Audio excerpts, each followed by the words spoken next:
For over 600 years, the Great Pyramid of Giza has stood defiant in the Egyptian desert, a silent sentinel of human ambition and ingenuity. For much of recorded history, it held the title of the world's tallest structure, a record unbroken until the spires of medieval cathedrals pierced the skies.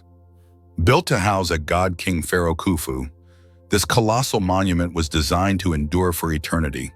It has weathered earthquakes, erosion wars, and even the dynamite-wielding curiosity of 19th century British explorers. Today it remains one of the most enigmatic feats of engineering in human history, its secrets locked within 2.3 million stone blocks, some weighing as much as 50 metric tons. The Great Pyramid is not just a tomb, it's a testament to the audacity of a civilization at its peak. Its base, spanning the equivalent of 7 New York City blocks, is almost perfectly level, deviating by no more than an inch. Its 4 sides align with the cardinal directions with astonishing precision, achieved thousands of years before the invention of the compass. How did the ancient Egyptians, with no modern tools or machinery, construct such a marvel? To this day, no definitive answer exists, but the quest to unravel this mystery has sparked fascination, debate, and cutting-edge research. In this exploration, we'll dive into the insane engineering of the Great Pyramid model, its construction, and examine 3 compelling theories that attempt to explain how it was built. Imagine ancient Egypt around 2600 BCE, a land of unparalleled wealth and organization nourished by the Nile's annual floods. The river's fertile silt fueled bounty, sustaining a surplus of crops that fed a population of about 1 million and supported a formidable army. This wealth, bolstered by plundering neighboring lands, gave Pharaoh Khufu the resources to dream big, very big. As a divine ruler destined for immortality, Khufu needed a tomb that would secure his legacy and protect his riches for eternity. His father Sneferu had pioneered pyramid building, but his structures were imperfect, their lines slightly off. Khufu, driven by ambition and a desire to outshine his father, envisioned something grander, a pyramid so perfect, so monumental, that it would inspire awe for millennia. Enter Hemiunu, Khufu's half-brother and a once-in-a-generation genius. As the project's architect, Hemiunu didn't just follow in Sneferu's footsteps, he leaped beyond them. His design was a masterpiece of precision and ambition. The pyramid would rise 147 meters, its exterior clad in smooth, dazzling white limestone that gleamed under the sun and moon. At its apex, a golden capstone, the pyramidion, would crown the structure.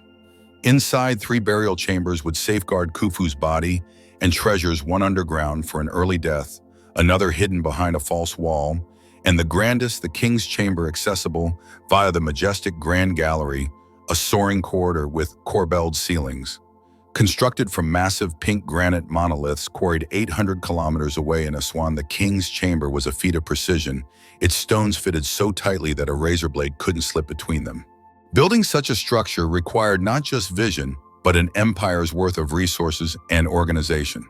Hemiunu estimated a workforce of 25,000, significant for a nation of 1 million, and a timeline of 20 years to complete the project before Khufu's death.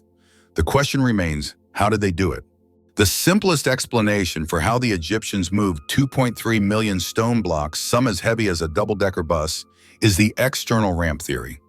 Picture a massive, gently sloping ramp made of rubble or limestone, it extending from the pyramid's base.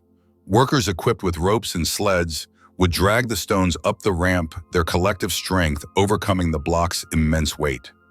As the pyramid grew taller, the ramp would be extended or raised to reach the upper levels. Archaeological evidence supports this theory. Ramps were a common construction tool in ancient Egypt, and remnants of smaller ramps have been found near other pyramids. But simplicity has its limits. To haul a 2-ton block up a ramp, a team of about 12 workers was needed. As the pyramid's height increased, the ramp had to either steepen or lengthen to remain functional. A steep incline, anything over 8%, would exhaust workers, many of whom were ordinary laborers, in average health, not elite athletes. A gentler slope, however, meant a longer ramp. Engineers calculate that a ramp reaching the pyramid's full 147-meter height at an 8% incline would stretch over a kilometer and require millions of tons of material, potentially 3 times the volume of the pyramid itself. No trace of such a colossal ramp has been found, and constructing it would have taken decades, a luxury Khufu didn't have. A variation, the corkscrew ramp, proposes a spiral ramp, wrapping around the pyramid's exterior like a mountain road. This design would conserve material as the ramp could be incorporated into the pyramid structure. However, it introduced new challenges. The pyramid's triangular faces required precise 51.9-degree angles maintained through constant surveying. A spiral ramp would obscure sightlines, making it nearly impossible to ensure straight edges. A single miscalculation at the base could throw the apex off by meters, yet the Great Pyramid's alignment is near perfect. The external ramp, while plausible for the lower levels, struggles to explain the upper reaches. In the late 1990s, French engineer Henri Audin and his architect's son Jean-Pierre proposed a bold alternative, an internal ramp. Skeptical of the external ramp's feasibility, Jean-Pierre, despite lacking expertise in Egyptology, immersed himself in the problem. His theory, initially dismissed by academics, has gained traction for its ingenuity. Audin suggested that Hemiunu used a short external ramp to build the pyramid's lower 60 meters, including the heavy granite beams for the king's chamber. This ramp, made of limestone blocks, was later dismantled and reused in the pyramid's upper layers, explaining why no ramp remnants remain. For the massive 50-ton granite beams, Audin proposed a novel use of the Grand Gallery, a 46-meter-long narrow corridor with high ceilings and stone benches along its walls. He theorized that the gallery functioned as a counterweight system. Granite blocks at the ramp's base were tied to trolleys loaded with heavy stones at the gallery's top. As the trolleys rolled down the gallery's rails, the stone benches, they pulled the granite blocks up the external ramp. Scuff marks in the gallery suggest repeated heavy impacts supporting this idea. Once the lower levels and King's Chamber were complete, the external ramp became impractical for the pyramid's narrowing upper tiers. Audin's solution was an internal ramp spiraling upward like a parking garage's driveway. Built with a 7% incline, this kilometer-long ramp zigzagged through the pyramid, turning sharply at each side. At each corner, workers needed space to pivot the heavy blocks, possibly using wooden levers or cranes. A notch 83 meters up the pyramid aligns with Audin's predicted turning spaces, offering tantalizing evidence. The internal ramp's design required meticulous planning to avoid intersecting with chambers or passageways, showcasing the Egyptians' precision. Critics argue that the internal ramp is overly complex compared to the external ramp, and archaeological evidence is sparse. Yet the Great Pyramid's flawless execution suggests the Egyptians were capable of such sophistication. Why not a ramp as intricate as the monument itself? In 2024, a groundbreaking study introduced a radical theory: the Egyptians may have harnessed hydraulic power to lift stones.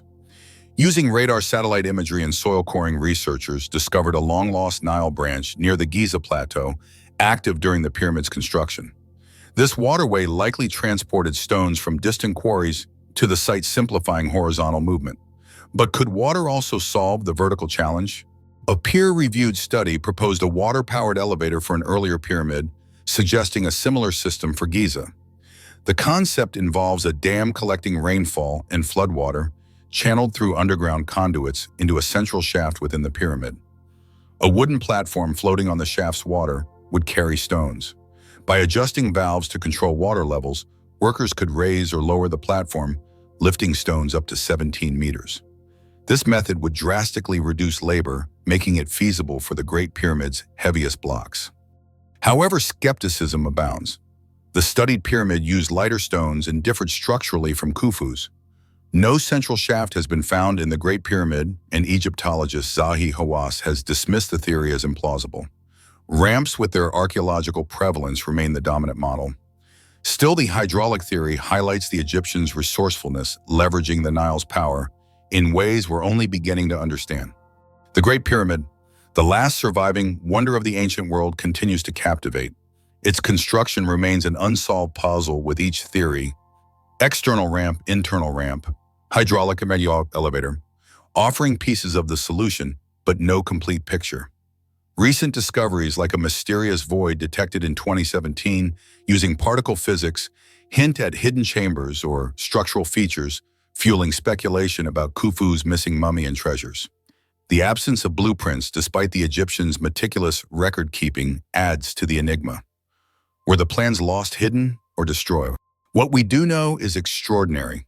The Great Pyramid is a triumph of human potential, built with precision that rivals modern engineering. It stands as a reminder that even 400–600 years ago, People dared to dream impossibly big and succeeded. As science advances, we edge closer to unlocking its secrets. But for now, the pyramid keeps its mysteries close, a monument to both eternity and the enduring quest for answers.